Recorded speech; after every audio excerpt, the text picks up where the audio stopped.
مزید ویڈیوز کے لیے ہمارے چینل ہاؤس آف اسلام کو سبسکرائب کرنا نہ بھولیے۔ شکریہ۔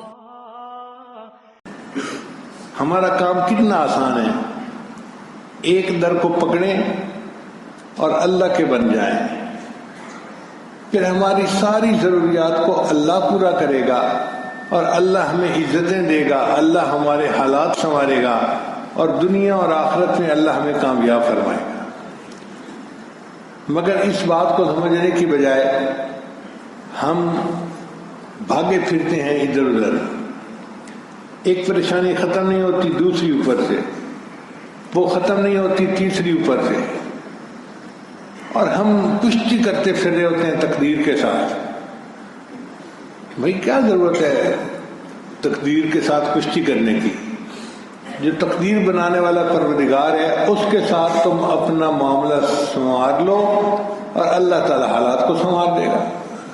من کان للہ کان اللہ لہ، جو اللہ کا ہو جاتا ہے پھر اللہ اس کے ہو جاتے ہیں، پھر اللہ اس کے مال میں رزق میں برکتیں عطا فرما دیتے ہیں۔ ہمارے سلسلہ کے ایک بزرگ گزرے ہیں خواجہ عبد المالک، انہوں نے یہ واقعہ خود مجھے سنایا۔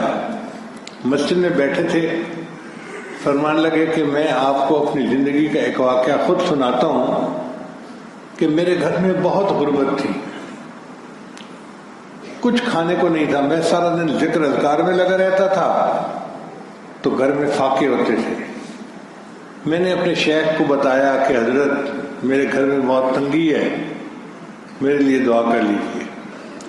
کہتے ہیں شیخ نے ایک چھوٹا سا گٹو گندم کی بوری وہ دی اور فرمایا کہ اس کو کسی بند جگہ میں ڈال دو اور ایک رکا اس میں ڈال دینا۔ میں نے رکے کو پڑھا تو اس پر لکھا ہوا تھا کہ حسبنا اللہ و نعم الوکیل نعم المولا و نعم النصیر۔